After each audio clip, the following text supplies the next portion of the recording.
G'day, ZiggyD here, and welcome back for part 18 of the Path of Exile Survival Guide. In the last episode, we finally made our way into Cruel Act 2 after some sweet Mervale farming, and I think we even managed to grab a few uniques. Yeah, we grabbed these two. Last result's not that good, but the Hrimnor's Hymn is actually a pretty nice unique. So if I ever make a two-hander build, I can pick that up and give that a whirl. So, in this episode, we're going to be progressing through Cruel Act 2, pretty standard stuff. Now, the first thing I want to do upon entering the new act and, being leveled up a little bit, is check kind of how my gear's going in terms of level. The biggest thing that gets people stuck, and I get lots of messages about this all the time, and we always usually find that this is the case, is that people let their gear get too many levels out of date. 5 levels is pushing it, and 10 levels is way too out of date while you're leveling through normal and cruel. So, in Merciless, you can be a little bit, you can be a couple levels out of date, you can be wearing level 65 gear at level 80, but when you're leveling, that's not exactly the case when you're going through those earlier levels. So let's check this out. We have the decurve bow at the moment, which is actually still pretty level appropriate. We can remove the gems there and see it's a level 38. It's not too bad, it's also rolled really well. But we can see that the new bow type here is the compound bow for level 41, which is the exact level we are. So that's kind of the new tier, so we should be keeping an eye out for these guys if they drop as either blue or rares. Boots, gloves, and helmet are less important, but my chest is something I do want to keep an eye out for. So I'm pretty sure the frontier lever, yeah, this is the next tier here. I do want to get my hands on one of these if possible. If I can get one that's 4-linked or something like that, that'd be nice as well. And get one of those with life and increased evasion rating on it. It's going to give me a ton of extra armor through iron reflexes. So that's another one I'm keeping an eye out for. Frontier lever and the compound bow. And as for that, there's not too much else. There is this one I can buy to sell back to the vendor. Oh yes, getting those chromatic items. Remember, 3 linked different colors. I've had a few people say that they couldn't get their recipe to work. It has to be linked. But looking pretty good. So, oops. We'll keep this guy here. Standard sort of progression is I'm going to head off down to Western Forest first, I believe. Actually, we'll go up to the north first and grab the waypoint up that way. Now, you'll remember that last time when we played through a normal difficulty, here in the old fields, we went and did a side quest which had the Great White Beast in it, kind of a cave there with a Great White Beast in it, and we got a rare item from that. We will be doing that quest again because it's a really good source of rare items, and I will grab that Orb of Chance. But we won't be doing that on our first run through of here, and the same thing's happening as what happened in Act 1, where side quests are much higher levels, so we need to be careful of that, and that actually is fairly dangerous if you go in there a little bit underleveled. So the safest thing to do is simply progress through the zone, grab the waypoint, and we'll come back and do that after grabbing a few more levels and maybe some gear improvements and things like that. But we'll just come back and do that kind of eventually after a few other side bits.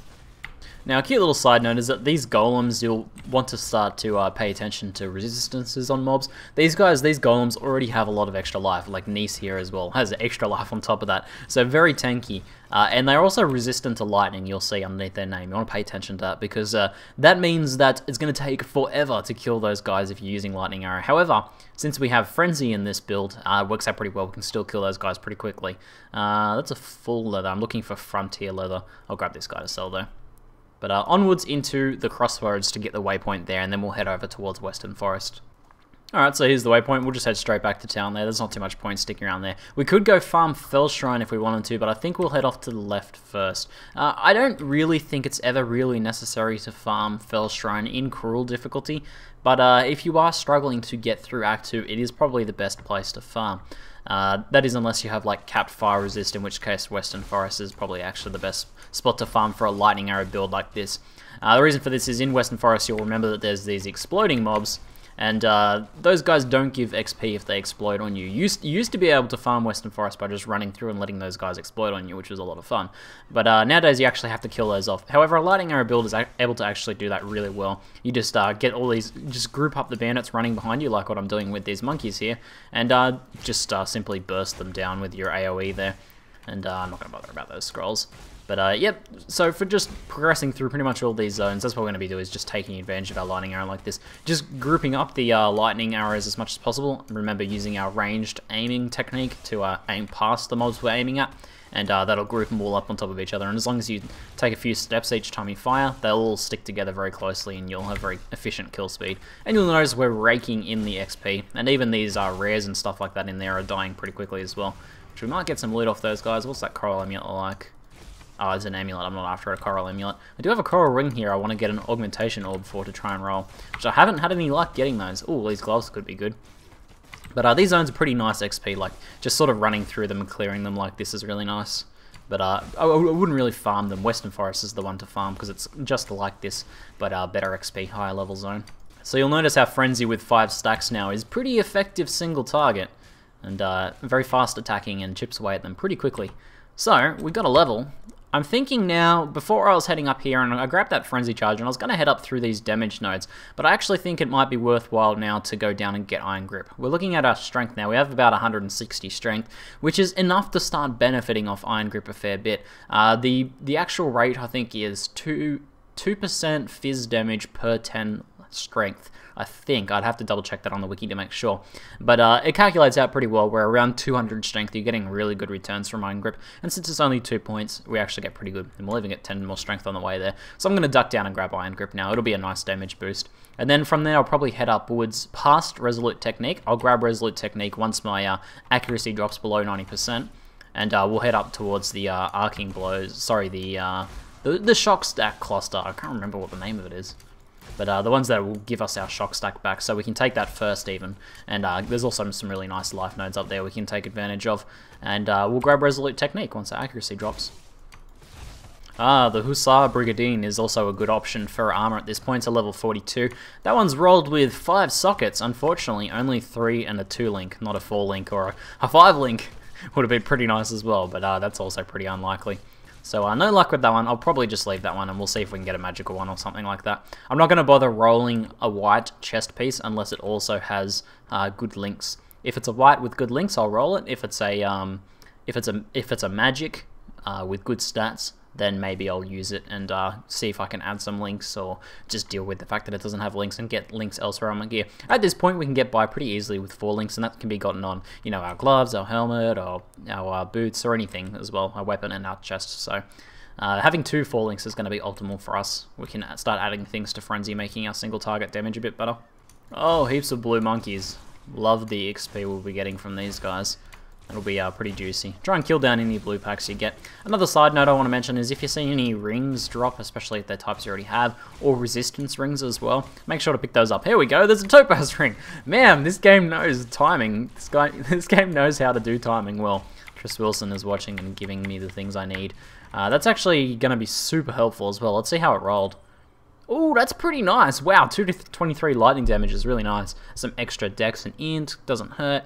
And nothing else on there. 10 life gain on kill is somewhat helpful, but it's okay. It'll work well as our resistance ring. We already have a pretty nice lightning resist ring here as well. But we're going to need lightning resist rings for Chamber of Sin, so we'll keep that aside because we will definitely want to use that. And it might be time to think about upgrading our flasks. No, oh yeah, it might actually be. I'll check that when I get back into town. So heading on into Blackwood. Remember to grab the waypoint in Blackwood here. Now just checking my fire resist in here, because there's quite a few sources of fire damage in here, pretty nasty ones. I have about 55%, so that should be enough to get me through here pretty safely. And not to mention tons and tons of life. Those are Devourers, hit pretty hard though, so we need to... Oh, our first actual currency drop! Wow, we finally got a Chaos Orb. Okay, nice stuff. Let's talk about this. This character has had some of the worst currency RNG I've ever seen. From 0 to 42, so from level 1 to 42, we had found 2 alchemies. I don't think I'd even found any fusings. I can't recall finding any fusings, and nothing higher than an alchemy. Alchemy's pretty low tier currency. They're nice drops, but not that great. Our Chaos is the actual first significant trade currency we've had drop, so that's pretty good. Chaos can be used to buy like a nice upgrade at this level, or it can be saved up so that we can trade a couple Chaos for an upgrade when we get closer to endgame. So pretty good stuff. We'll want to hold on to that and try and put it to good use later on. We could use it to re-roll a rare if you wanted, but I don't recommend that form of crafting unless you're trying to go self-found, because it's pretty gambly. It's pretty gambly. But there's the waypoint. So now we're going to head straight through to Western Forest. We won't do the Weaver's Chamber yet, because again that'll be a high level zone. It's actually pretty dangerous as well. So, now that we're in the Western Forest, we're going to have to be pretty careful of these exploding guys. These guys will do a fair bit of damage. I might actually take a blow from them to see what it's like. No, there we go. Yeah, they hit pretty hard. Even with 55% fire resist, they're pretty nasty. So you want to be super careful of those unless you're capped. And yeah, we've got to be watch out for those guys, but we want to kill these guys anyway. So if we group them up, and as long as we don't kind of stay on them for too long, don't get touched by them too much, we'll be able to kill those guys off and get some nice XP. We're running 2 quicksilvers at the moment as well, so that makes this sort of thing much easier. Now our objective, unfortunately that guy blew up.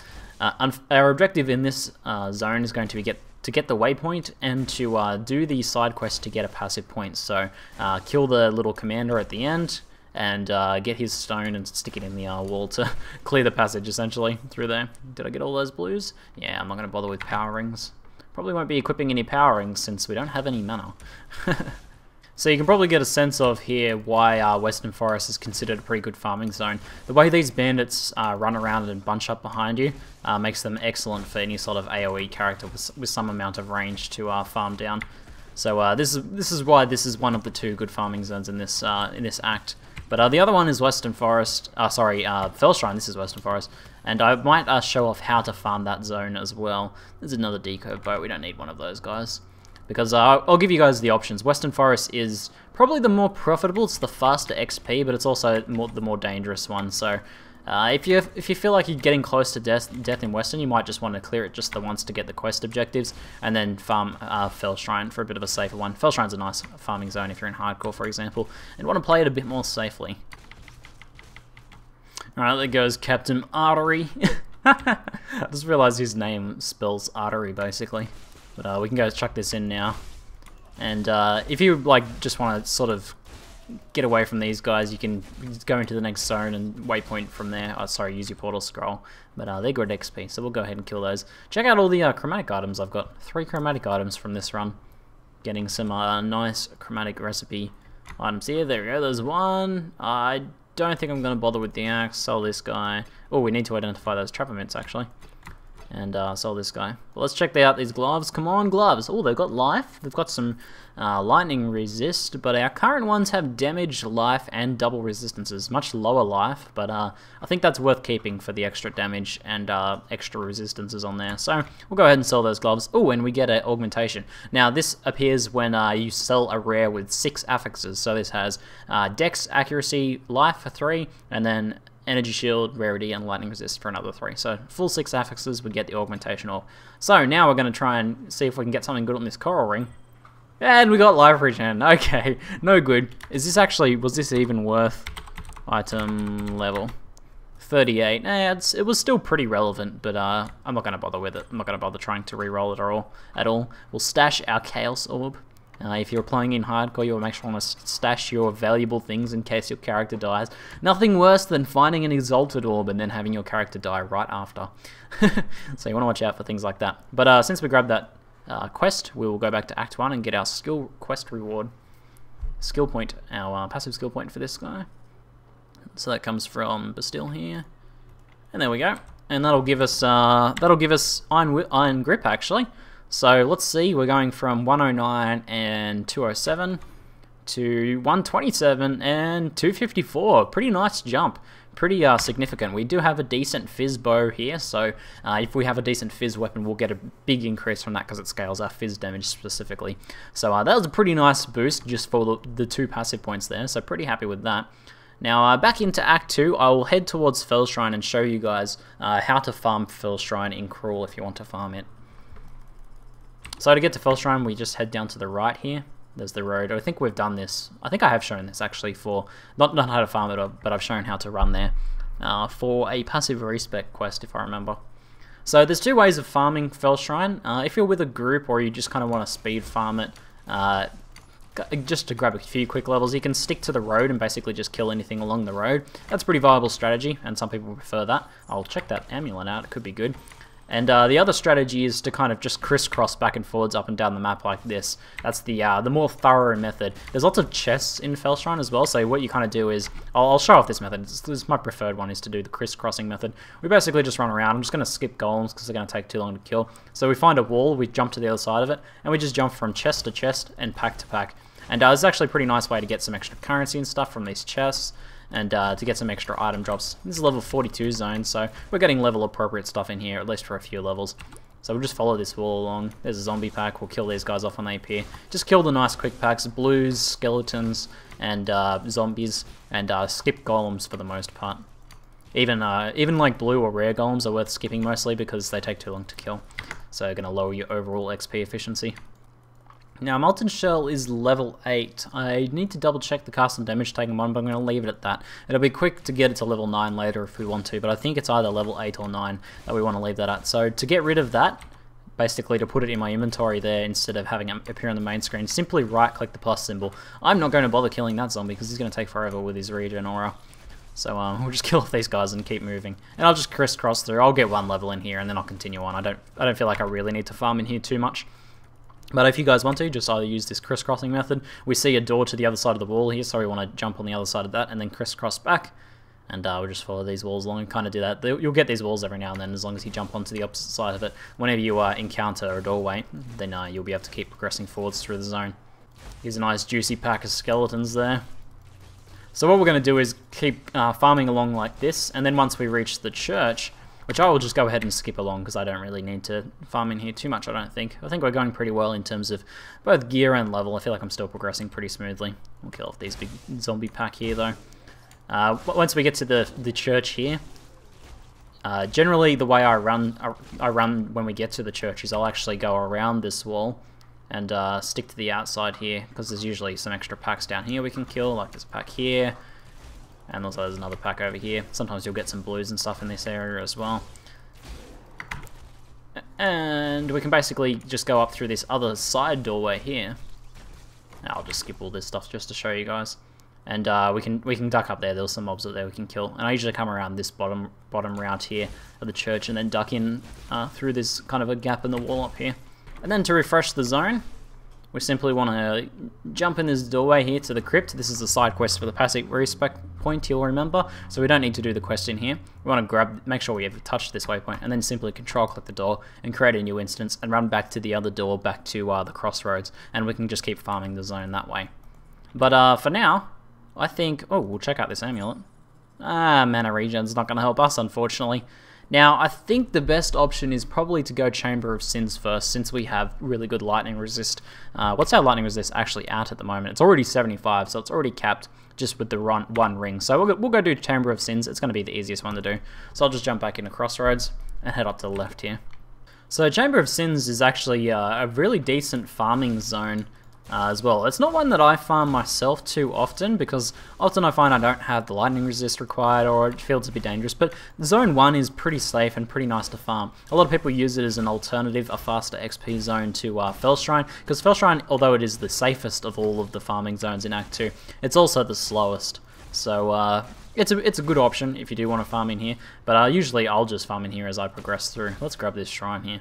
Resistance Shrine. I think we already have enough resistances in this zone, but that's alright. I'm just going to kill most of these mobs and then progress through, because this guy's going to keep rezzing these skeletons, and we're not going to get any XP for killing the rezzed skeletons, so we'll just keep heading through. But you know, as you can see, there's like lots of zombies and spiders, all stuff that's really easy to kill in this first zone especially.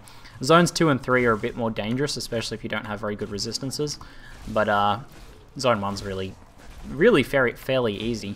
Oh, we've got another shrine. This is the first shrines I've seen this episode, actually. Just in this zone here. We've got a replenishing shrine. We should be able to duck in and grab that. I think that'll be like a regen shrine, maybe? I don't think I've gotten a replenishing shrine before. Let's check it out. Restore that which was lost. You're regenerating life and mana. Nice stuff. So, yeah, our life does not even really go down now when we when we shoot, because it's obviously bumped up our regen by quite a bit. But man, getting some sick XP in here around these shrines especially. This place is already a really mob-dense zone, and having the shrines in here as well just improves that even further.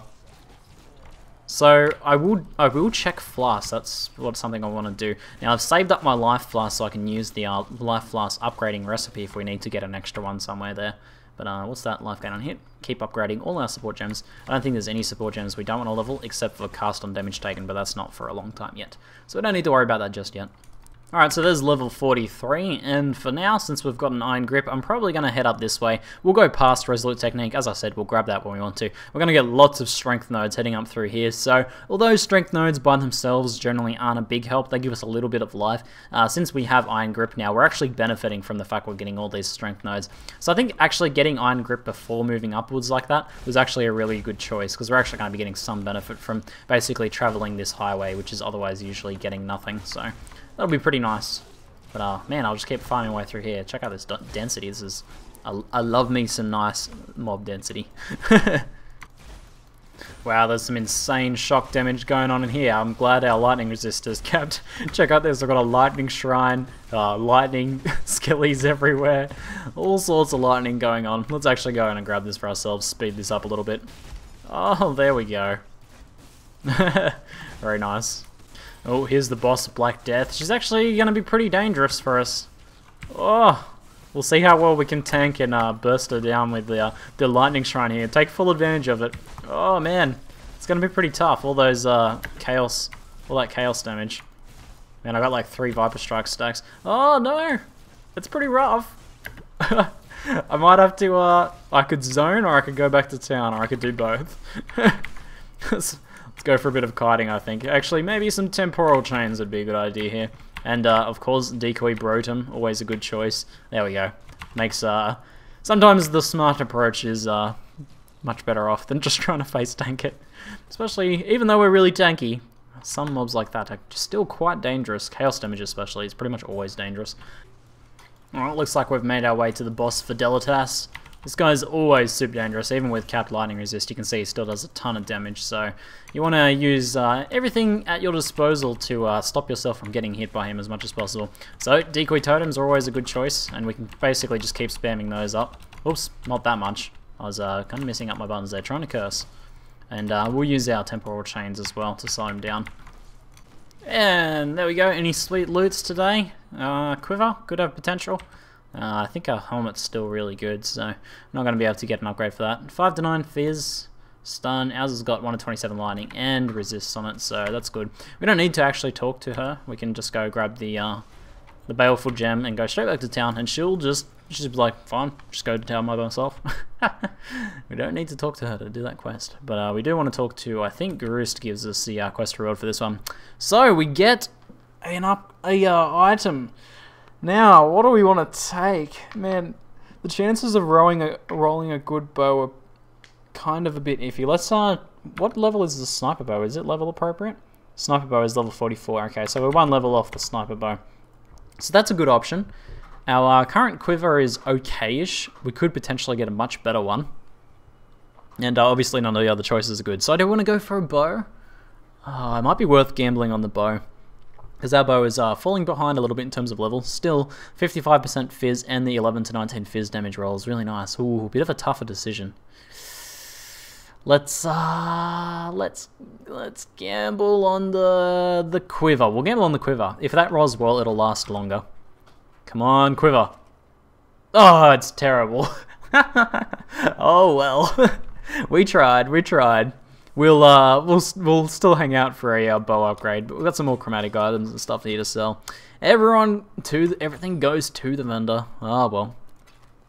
Okay, so in the next episode, we'll go do the Weaver's Chamber, and then we'll go clear the tree roots and head through up to Oak, and then we'll do our Bandit quest. I'm pretty sure, I'm 100% sure we're going to help Oak for Fizz damage again, so we'll have to go kill Creighton and, what's this one again? Names. I'm terrible with names sometimes. Anyway, hopefully you guys enjoyed this episode of Path of Exile Survival Guide. That's it for now. I'm ZiggyD, and thanks for watching.